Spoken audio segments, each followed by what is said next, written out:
morning, Church on the Hill. Welcome back to our series on videos of giving, being faithful to the call found in Malachi 3:10. This morning we have a volunteer who probably needs no introduction, but for those of you who are new, this is Miss Betty, and she has come with an interesting story that I think you're going to find challenging to you as it has been challenging to her. So just take this all in and think about it after she has shared. So Miss Betty, you have come and shared an interesting story, which I've asked you to share with all of us at this time, about how you came to that spirit of giving and the challenge that you received.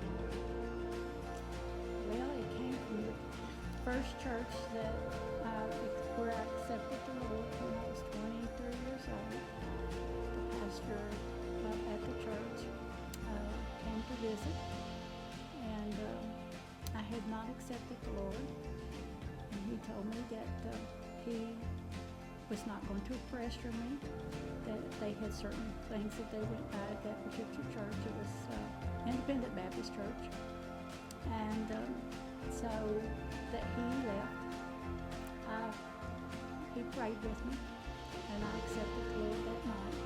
He came back the next day and talked with me and told me what they did at that church and told me what he expected from me. And it was to attend church on a regular basis, be involved in Sunday school, and do the work that the church had for us to do, and to be a generous giver. I was to give at least 10% of my salary, because there was no way that anyone could outgive God. So you had a double challenge right up front. The challenge to accept Christ, and the next day the challenge to be a committed giver. And it stayed with me. So I went home and I told my husband, which he did not go to church, but he did not stop me. And I was there for about 4 years and ended up doing pretty much what I do here. But it always stayed with me to give God 10%.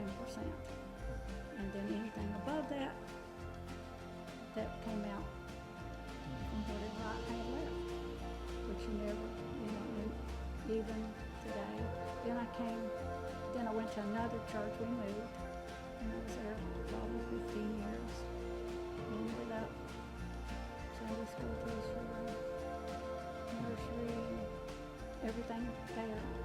I shared that with the pastor about how when we were low on monies,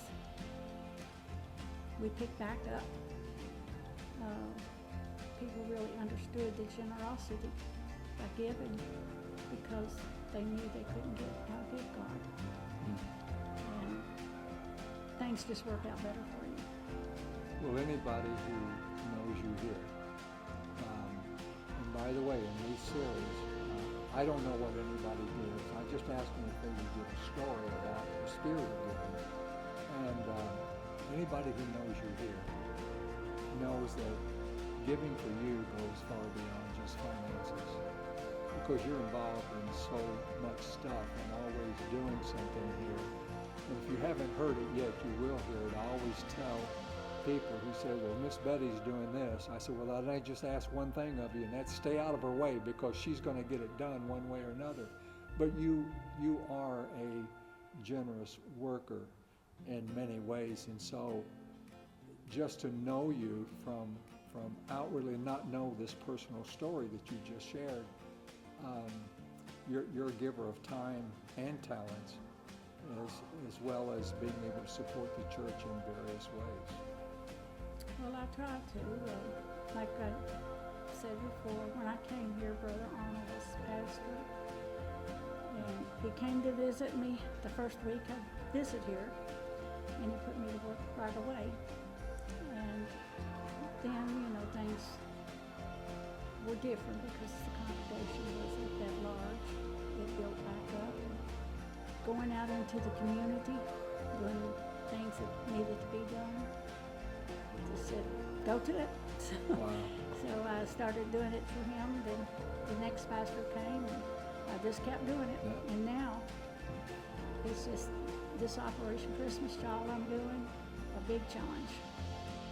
Well, I believe it by just watching you that it's just a part of your spirit to give in many ways. And I think anyone who knows you, they kind of also come alongside of you and are part of that spirit as well, and that you lead others to understand what it means to give in various ways. And I know you've got a team that's always there helping you using whatever project you do. And that's what makes great churches. And so appreciate your testimony, because it is the story that the Lord has given you. And you may be out there today and that's your story, or you know that it needs to be your story. And our prayer would be is that you would consider what she has not only said, but what she does, and that watching her as she gives in so many different ways. We're so appreciative of all that you do. Really, it makes a difference in the church.